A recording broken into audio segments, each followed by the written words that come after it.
Hi friends, welcome to my channel. Friends, ఈ వీడియోలో మనం ఎమ్మెల్సీ ఎలక్షన్కి సంబంధించిన ఓటు హక్కును ఏ విధంగా పొందాలి, దానికి సంబంధించిన అప్లికేషన్స్ ఆన్లైన్లో ఏ విధంగా పెట్టుకోవాలనేది ఇప్పుడు ఈ వీడియోలో మనం నేర్చుకోబోతున్నాము. సో ఫ్రెండ్స్, ఇక్కడ ఒకటి నేర్చుకోవాల్సింది, మనం గుర్తుపెట్టుకోవాల్సింది ఏంటంటే, ఎప్పుడైతే మనం ఆన్లైన్లో సబ్మిట్ చేసామో ఒక అప్లికేషన్ నెంబర్ వస్తుంది. దాంతోపాటుగా మన పాతది voter ID plus degree memo plus Aadhaar కార్డుతో పాటుగా మన ఎంఆర్ఓ దగ్గరికి వెళ్ళాలి. మనకు ఒక కాల్ వస్తుంది. కాల్ వచ్చిన తర్వాత వెళ్ళి సర్టిఫికేట్ అయితే వెరిఫికేషన్ చేసుకోవాలి.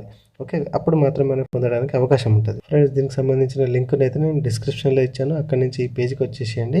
సో పేజ్కి వచ్చేగానే ఫస్ట్ మనం ప్రెస్ నోట్ ఇక్కడ చూసుకోవచ్చు. ఓకేనా, ప్రెస్ నోట్లో మీకు డీటెయిల్స్గా అయితే నోటిఫికేషన్లో డీటెయిల్స్గా ఇచ్చాడు. ఎప్పుడు సబ్మిషన్ ఏంటి, ఫైనల్ సబ్మిషన్ అంటే క్లియర్గా ఇచ్చాడు. సో ఇక్కడ ఇంకొకటి మీరు గమనించారు చూడండి, 1/11/2023కి ముందు 3 years కంప్లీట్ అయిన గ్రాడ్యుయేషన్స్ మాత్రమే ఎమ్మెల్సీ ఎలక్షన్స్కి అప్లికేషన్ చేసుకోవచ్చు అని మెన్షన్ చేశాడు. సో ఇది ఫామ్ 18 ఆఫ్లైన్లో సబ్మిట్ చేసే ఫాము. ఇది కూడా మీరు ఫిల్అప్ చేసి ఎంఆర్ ఆఫీస్లో సబ్మిట్ చేయొచ్చు. సో ఇక్కడ అప్లై ఆన్లైన్ మీద క్లిక్ చేస్తే ఇది మనం ఆన్లైన్లో అప్లికేషన్ పెట్టుకునే విధానం చూడవచ్చు. Form 18 graduates. ఓకేనా, సో ఇక్కడ గ్రాడ్యుయేట్స్కి సంబంధించిన నియోజకవర్గం ఏది వస్తుంది, సో ప్రజెంట్ మీ డిస్టిక్ ఏది వస్తుంది. ఓకే, ఇక్కడ name of the applicant, sir name, okay, name of the relevant name, మన ఫాదర్ అవుతాడు కదా, సో ఫాదర్ సర్ నేము పేరు. సో ఇక్కడ మనకు మేలా ఫీమేలా రిలేషన్ టైపు. ఓకే, ఇక్కడ date of birth first month date year mention చేశాడు, చూసుకోండి. సో ఇక్కడ తెలుగులో అయితే ఇక్కడ ఇంగ్లీష్లో టైప్ చేస్తే లెఫ్ట్ సైడ్, రైట్ సైడ్ తెలుగులో వస్తలేదు ఫ్రెండ్స్. సో గూగుల్లో మీరు English to Telugu translation use చేసి కానీ, లేదంటే గూగుల్ ఇన్పుట్ టూల్స్ కానీ, లేదంటే మొబైల్లో అప్లై చేస్తే మనకు తెలుగు కీబోర్డ్స్ ఉంటాయి కదా, దాన్ని యూజ్ చేసి కూడా మీరు పొందొచ్చు. సో ఇక్కడ పైన డిజేబిలిటీ ఉంటుంది, సెలెక్ట్ చేసుకోండి.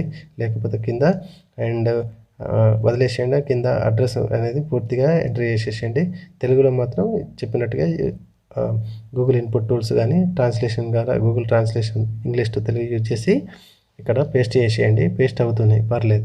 ఓకేనా, సో ప్రజెంట్ ఇక్కడ మనం యూజ్ చేసుకున్నటువంటి మనం వినియోగించుకున్న ఓటర్ కేసాం కదా, దానికి సంబంధించిన epic number, polling station number, serial number అన్నీ కూడా మీరు చెక్ చేసుకోవచ్చు. ఒక తెలియకపోతే ఈ విధంగా పక్కన క్లిక్ చేస్తే మనము మొబైల్ నెంబర్ ద్వారా కావచ్చు, ఎపిక్ నెంబర్ ద్వారా కావచ్చు, డీటెయిల్స్ అన్నీ చూసుకోవచ్చు. సో ఓటర్ ఐడిని ఓటర్ ఐడికి సంబంధించిన లాగిన్ ఏ విధంగా క్రియేట్ చేసుకోవాలి, డౌన్లోడ్ ఏ విధంగా చేసుకోవాలి అనేది మనం వీడియో చేసాము. అక్కడ కూడా మీరు వెళ్ళి చూసుకోవచ్చు, ప్రాబ్లం లేదు. ఓకే, సో ఇక్కడ ఆధార్ నెంబర్ ఎంటర్ చేసేయండి.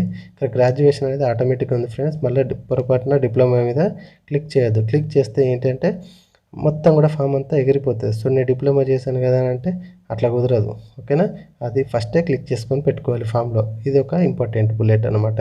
ఓకే, సో గ్రాడ్యుయేషన్ అట్లనే ఉంచండి. మళ్ళీ ఫామ్ అంతా కూడా ఫిల్అప్ చేసుకొని కిందికి వచ్చేసేయండి. ఇక్కడ యూనివర్సిటీ, డిగ్రీకి సంబంధించిన యూనివర్సిటీ, తెలుగులో ఇంగ్లీష్లో అది ఎప్పుడు పాస్ అయ్యారు. ఓకే, ఇదన్నీ కూడా చూసుకోండి. చూసుకున్నాక ఇక్కడ ఒక ఫోటో అడుగుతుంది. 100 KB లోపు రెడీ చేసి పెట్టుకోండి. అండ్ పక్కనే 200 KB లోపు డిగ్రీ ప్రొవిజనల్ కానీ డిగ్రీ లాంగ్ మెమో కానీ మీకు అటాచ్మెంట్ చేయాల్సి వస్తుంది. సో కొంచెం కింద my name has not been included in the enrol అనుకుంటా సంథింగ్ ఉంటుంది ఇక్కడ. సో అది ఎస్ మార్క్ పెట్టండి. తీసేస్తే ఇంతకుముందు ఎక్కడ ఉందనేది అక్కడ మన డీటెయిల్స్ ఇవ్వాల్సి వస్తుంది. అక్కడ మొబైల్ నెంబరు, ఈమెయిల్ ఐడి ఇచ్చేసి ఇక్కడ కనబడుతున్న నెంబర్ క్యాప్షన్ ఎంట్రీ చేసి సబ్మిట్ కొట్టండి. మీకు అప్లికేషన్ ఐడి అయితే వస్తుంది. అప్లికేషన్ ఐడిని ఇక్కడ ఎంట్రీ చేసేసి నోట్ అవుట్ చేసుకోవాలి. ఫస్ట్ ఎంట్రీ చేసి గెట్ అప్లికేషన్ స్టేటస్ అని కొడితే అప్లికేషన్ ఎక్కడి దాకా వచ్చింది ఏంటిది అనేది పూర్తిగా ఇక్కడ మీకు కనబడిపోతుంది. సో ఇది అప్లికేషన్ పెట్టుకునే విధానం. ఇది ఎంఆర్ఓ ఆఫీస్లో మనం సబ్మిట్ చేయాల్సి వస్తుంది. ఎంఆర్ఓ ఆఫీస్ నుంచి కాల్ వచ్చిన తర్వాత వెరిఫికేషన్ చేసుకున్నప్పుడు మాత్రమే మనకి ఎంఆర్ఓ ద్వారా ఓటర్ ఐడిని, ఎమ్మెల్సీ ఓటర్ ఐడిని పూర్తిగా సద్వినియోగం చేసుకొని ఓటు వేసుకునే అవకాశం మనకు వస్తుంది. సో ఫ్రెండ్స్, ఇది ఈ విధంగా ఆన్లైన్లో మీరు ఎమ్మెల్సీ ఎలక్షన్స్కి సంబంధించిన సబ్మిషన్ చేసుకునే విధానం.